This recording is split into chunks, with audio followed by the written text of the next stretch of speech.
Queremos mostrar a la luz muchas prácticas evangélicas que no son correctas. Pregunta número 1. ¿Piensa usted que el hablar en lengua o hablar idiomas era para los creyentes en la iglesia? Primera de Corintios capítulo 14 versículo 22. Así que, las lenguas son por señal, no a los creyentes, sino a los incrédulos. Análisis del texto dice claramente que el hablar en lengua o idioma es para los incrédulos, no a los creyentes, y muchas iglesias evangélicas hablan en lengua para la congregación creyente. Eso no es de Dios y no es correcto. Pregunta número 2. ¿Piensa usted que el hablar lenguas o idioma es hablar palabra que nadie entiende, repitiendo palabras sin significado, sin traducción, que dice en realidad la Biblia de cómo fue el verdadero don de lengua o don de idiomas el día de Pentecostés? Hechos capítulo 2 versículos 6 al 13. Y hecho este estruendo, se juntó la multitud, y estaban confusos, porque cada uno les oía hablar en su propia lengua. Y estaban atónitos y maravillados, diciendo: mirad, ¿no son galileos todos estos que hablan? ¿Cómo, pues, les oímos nosotros hablar cada uno en nuestra lengua en la que hemos nacido? Partos, medos, elamitas, y los que habitamos en Mesopotamia, en Judea, en Capadocia, en el Ponto y en Asia, en Frigia y Panfilia, en Egipto y en las regiones de África más allá de Cirene, y romanos aquí residentes, tanto judíos como prosélitos, cretenses y árabes, les oímos hablar en nuestras lenguas las maravillas de Dios. Análisis del texto. Es muy claro que cuando se derramó el don de lengua, que significa don de idiomas, era para los incrédulos que estaba reunido en esa época de distintos países. Este hecho fue para poder llevar el evangelio a todas las personas de distintos idiomas y países y entendieran las maravillas de Dios. Este don fue en esa época, la cual eran idiomas para los incrédulos, así como también la Biblia se menciona que las lenguas cesarán. Hoy día no es necesario este don más cuando todos hablamos el mismo idioma, así que las personas que aseguran hablar en lengua tenga cuidado, ya que puede ser palabras manifestada por el emocionalismo o palabras que manifiesta algún espíritu maligno para ir en contra de Dios. Pregunta número 3. ¿Piensa usted que todavía hay profetas en este tiempo? Que dice la Biblia, Lucas capítulo 16 versículo 16: la ley y los profetas eran hasta Juan. Desde entonces el reino de Dios es anunciado, y todos se esfuerzan por entrar en él. Análisis del texto. El texto muestra claramente que los profetas fueron hasta Juan. Hoy día muchos se proclaman como profetas cuando en realidad no lo son, ya que en este tiempo no hay profetas. Ahora bien, hay que tener cuidado por los que se hacen llamar profetas. En realidad son adivinos, ya que este don maligno es el que se está manifestando en muchas iglesias evangélicas, la cual solo adivinan la vida de los creyentes tratando de asegurar que son profecía, cosa que no son de Dios sino del enemigo, haciendo que la congregación se pierda en las adivinos que dice la Biblia. Jeremías capítulo 14 versículo 14: entonces el Señor me dijo: mentira profetizan los profetas en mi nombre. Yo no los he enviado, ni les he dado órdenes, ni les he hablado. Visión falsa, adivinación, vanidad y engaño de sus corazones ellos os profetizan. Jeremías capítulo 27 versículo 9: vosotros, pues, no escuchéis a vuestros profetas, a vuestros adivinos, a vuestros soñadores, a vuestros agoreros ni a vuestros hechiceros que os hablan, diciendo: no serviréis al rey de Babilonia. Pregunta número 4. ¿Piensas usted que es necesario que para la mujer use velo para orar? Que dice la Biblia, Primera de Corintios capítulo 11 versículo 13 al 16: 1. Juzgad vosotros mismos, ¿es propio que la mujer ore a Dios sin cubrirse la cabeza? 14. La naturaleza misma no os enseña que al varón le es deshonroso dejarse crecer el cabello. 15. Por el contrario, a la mujer dejarse crecer el cabello le es honroso, porque en lugar de velo le es dado en cabello. Con todo eso, si alguno quiere ser contencioso, nosotros no tenemos tal costumbre, ni las iglesias de Dios. Análisis del texto. En el principio se menciona que para orar se debe usar velo. Se muestra como cultura que se manejaba en esa época, pero más abajo se aclara el punto cuando se dice que la mujer se le es dado el cabello. Pero si quieren ser contencioso, ¿qué significa? Contradecir lo que se está afirmando. Dice claramente: nosotros no tenemos tal costumbres ni las iglesias de Dios.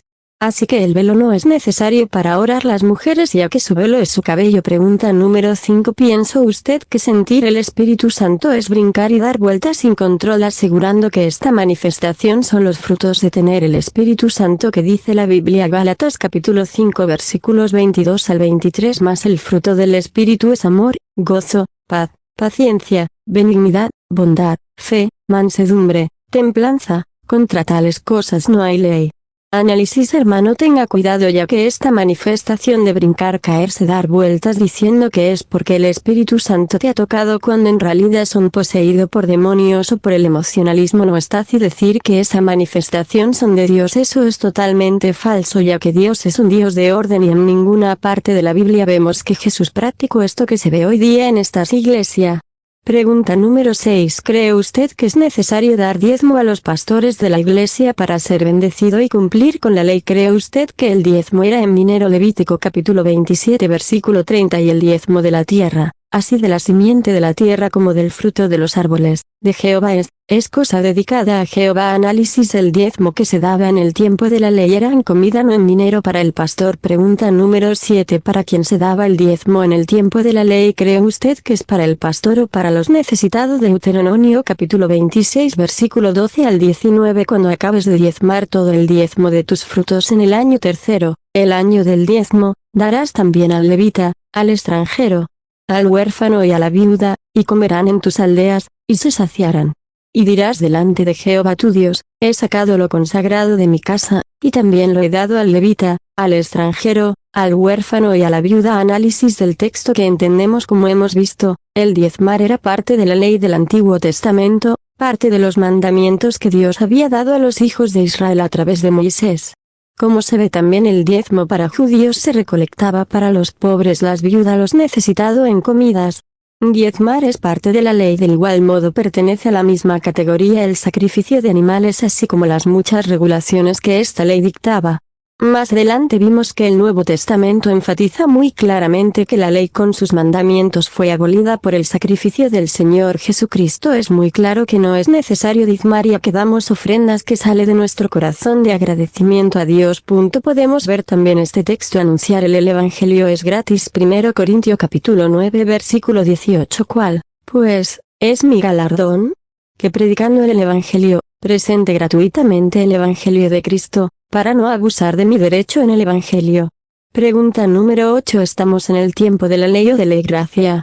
Romanos capítulo 6 versículo 14. 1. Porque el pecado no se enseñoreará de vosotros, pues no estéis bajo la ley, sino bajo la gracia. Pregunta número 9. ¿Cree usted que podemos orar en las calles para que todos escuchen nuestra oración? Es Mateo capítulo 6 versículo 5. Y cuando ores, no seas como los hipócritas, porque ellos aman el orar en pie en las sinagogas y en las esquinas de las calles, para ser vistos de los hombres. De cierto os digo que ya tienen su recompensa. Análisis del texto. Dios no quiere que seamos hipócritas, ya que orar para ser visto por los hombres no es la manera correcta como Jesús enseñó a orar. Pregunta número 10. ¿Cómo se debe orar? La oración que enseñó nuestro Señor Jesús. Mateo capítulo 6 versículos 6 al 15. Mas tú, cuando ores, entra en tu aposento, y cerrada la puerta, ora a tu Padre que está en secreto, y tu Padre que ve en lo secreto te recompensará en público. 7. Orando, no uséis vanas repeticiones como los gentiles, que piensan que por su palabrería serán oídos. No os hagáis, pues, semejantes a ellos, porque vuestro Padre sabe de qué cosas tenéis necesidad, antes que vosotros le pidáis. Vosotros, pues, oraréis así: Padre nuestro que estás en los cielos, santificado sea tu nombre. Venga a tu reino. Hágase tu voluntad, como en el cielo, así también en la tierra. El pan nuestro de cada día, dánoslo hoy. Y perdónanos nuestras deudas, como también nosotros perdonamos a nuestros deudores. Y no nos metas en tentación, mas líbranos del mal, porque tuyo es el reino, y el poder, y la gloria, por todos los siglos. Amén. Porque si perdonáis a los hombres sus ofensas, os perdonará también a vosotros vuestro Padre Celestial, mas si no perdonáis a los hombres sus ofensas, tampoco vuestro Padre os perdonará vuestras ofensas. Pregunta número 11. ¿Podemos dar ofrenda de agradecimiento? Dios es lo que sale de nuestro corazón. 2 Corintios capítulo 9 versículos 7. Cada uno de como propuso en su corazón, no con tristeza, ni por necesidad, porque Dios ama al dador alegre. Pregunta número 12. ¿Puedo dar ofrenda a Dios estando molesto con mi hermano? Mateo capítulo 5 versículo 24. Deja tu ofrenda allí delante del altar, y ve, reconcíliate primero con tu hermano, y entonces ven y presenta tu ofrenda. Pregunta número 13. ¿Cree usted que no se puede bautizar a los niños? Que dice la Biblia? Hechos capítulo 2 versículo 38 al 39. Pedro les dijo: arrepentíos, y bautícese cada uno de vosotros en el nombre de Jesucristo para perdón de los pecados. Y recibiréis el don del Espíritu Santo. Porque para vosotros es la promesa y para vuestros hijos, y para todos los que están lejos, para cuantos el Señor nuestro Dios llamare. Yo el capítulo 2 versículo 16. Reunid al pueblo, santificad la reunión, juntad a los ancianos, congregad a los niños y a los que maman, salga de su cámara el novio, y de su tálamo la novia. Mateo capítulo 19 versículo 14. Pero Jesús dijo, dejad a los niños venir a mí, y no se lo impidáis, porque de los tales es el reino de los cielos. ¿Quién se bautizó con toda su familia incluyendo sus hijos niños? Los apóstoles bautizaban familias completas, como puede verse en Hechos capítulo 16 versículo 15, que nos informa que se bautizó Lidia con toda su familia, igualmente en Hechos capítulo 16 versículo 31 al 33, donde se narra que se bautizó el carcelero con toda su familia.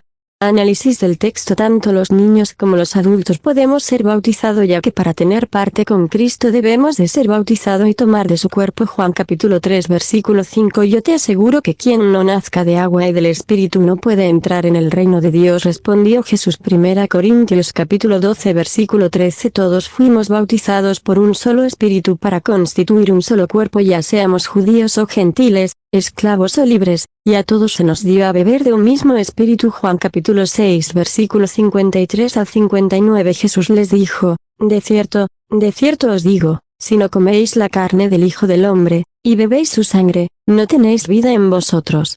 El que come mi carne y bebe mi sangre, tiene vida eterna, y yo le resucitaré en el día postrero. Porque mi carne es verdadera comida, y mi sangre es verdadera bebida. El que come mi carne y bebe mi sangre, en mí permanece, y yo en él. Análisis del todo el contenido. Hermanos, queremos que estén con los ojos abiertos, ya que falsa doctrina manipulada por Satanás quiere que los hijos de Dios se pierdan. Estas iglesias evangélicas cada día hacen cosas que no viene de Dios, muchas prácticas antibíblicas. Está atento y busca la comunión con Cristo Jesús, la cual dice Hechos capítulo 2 versículo 42 al 47. Y perseveraban en la doctrina de los apóstoles, en la comunión unos con otros, en el partimiento del pan y en las oraciones.